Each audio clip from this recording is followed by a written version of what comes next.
All we know through the news that we see of the problems with the RF customs, the problems of cooperation in the Russian boundaries, what are the problems for business development occurring due to customs aspects. So maybe we can just stop briefly on certain issues. Well, before I start, let me just ask one question to Mr. Hartman.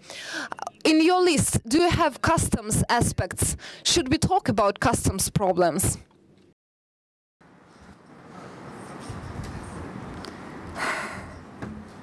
Yes, it's still there. But it's quite low now. It's not on the top list anymore. Попали. Есть. Well, yes, so we are there. All right. So 3 processes are now taking place. Some of them are coinciding, some of them are helping each other, some of them impede.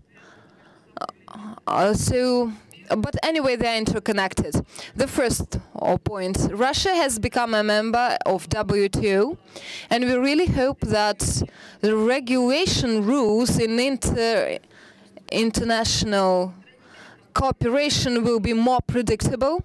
At least they will be in compliance with international standards. Second one, customs union with Belarus and Kazakhstan, and the unique economic area, a unique economic zone.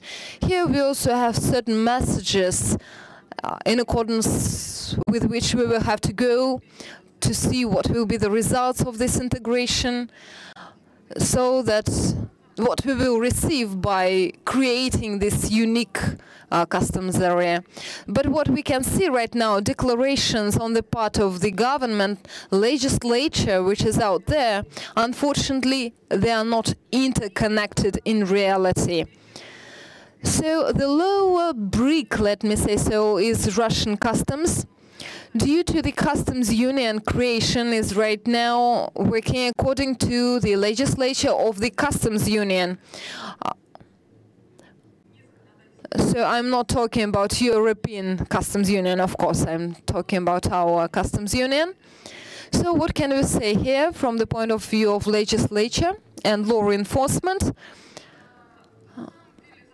Well, in fact, over the 20 years of the development of the Russian customs system, so these 2 decades have been all full with ever-changing rules of game.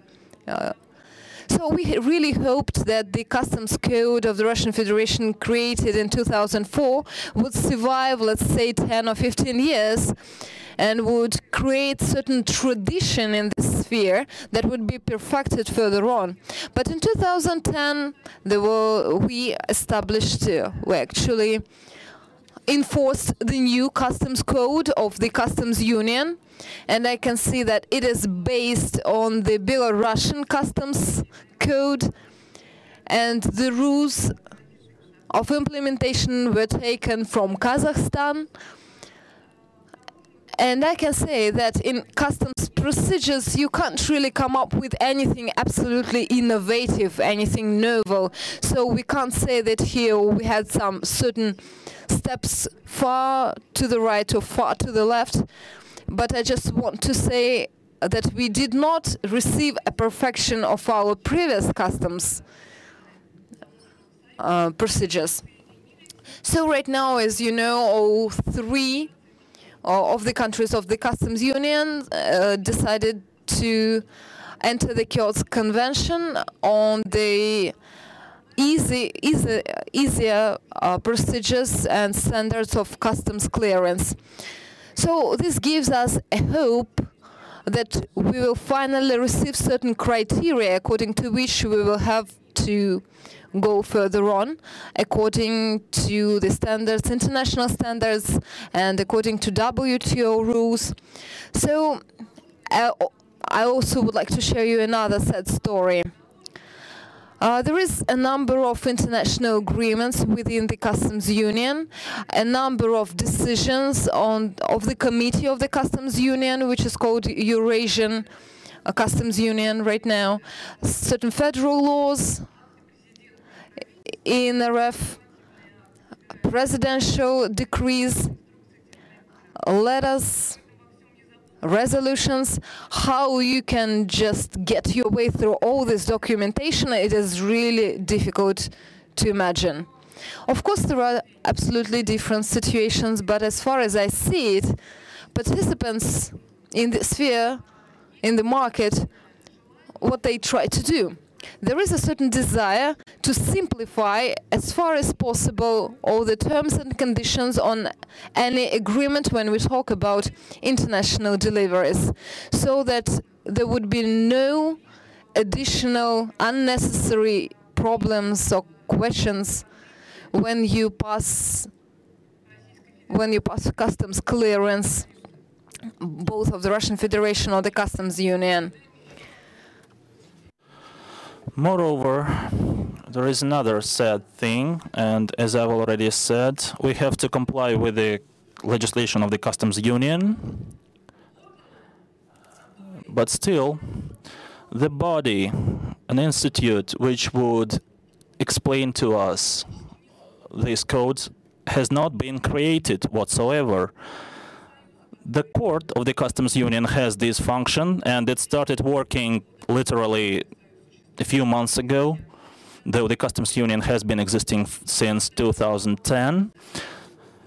And we have faced certain issues which could be explained in different ways. I mean, there are the same rules, but they are applied differently in the territory of the Russian Federation and in the territory of the Republic of Kazakhstan. And in those cases, when you have to explain something in the favor of taking payment or not taking payment, well, in Russia the situation gets very complicated. And the last thing I wanted to say about the law application, well, the most of negative comments are made towards the regulations of the Customs Union. As for the entrepreneurship initiatives developed by ASI, voiced by our colleague from the Ministry of Economic Development, according to those initiatives, in summer of this year, they approved a roadmap for the optimization of the customs administration, and it would last until 2018.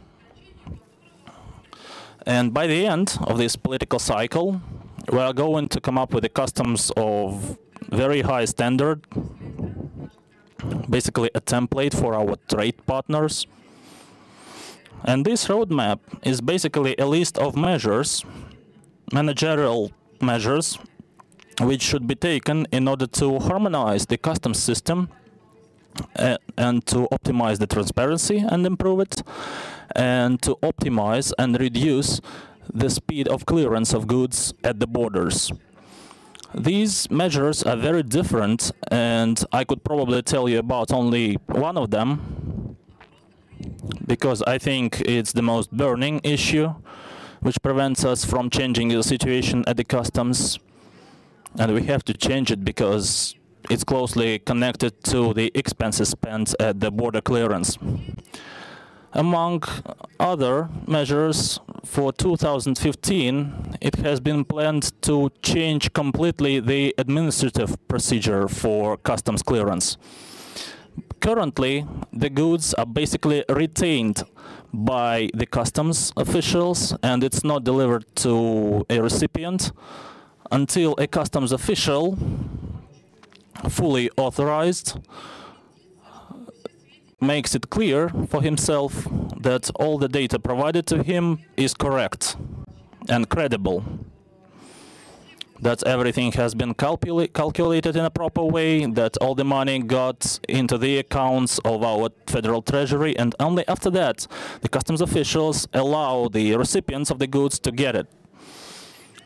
We suggest that we change this system in such a way so that the delivery of goods could be performed before the data was checked, but there has to be a financial guarantee for that.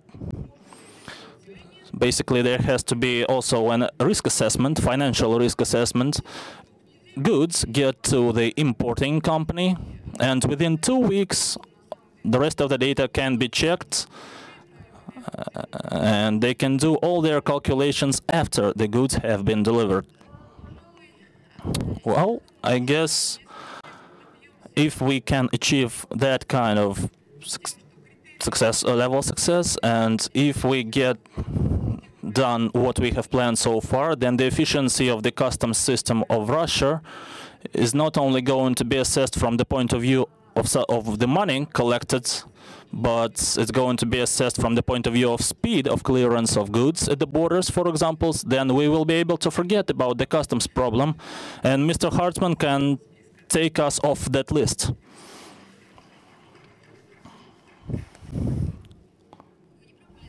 Have you ever tried to estimate how many years we might need for that?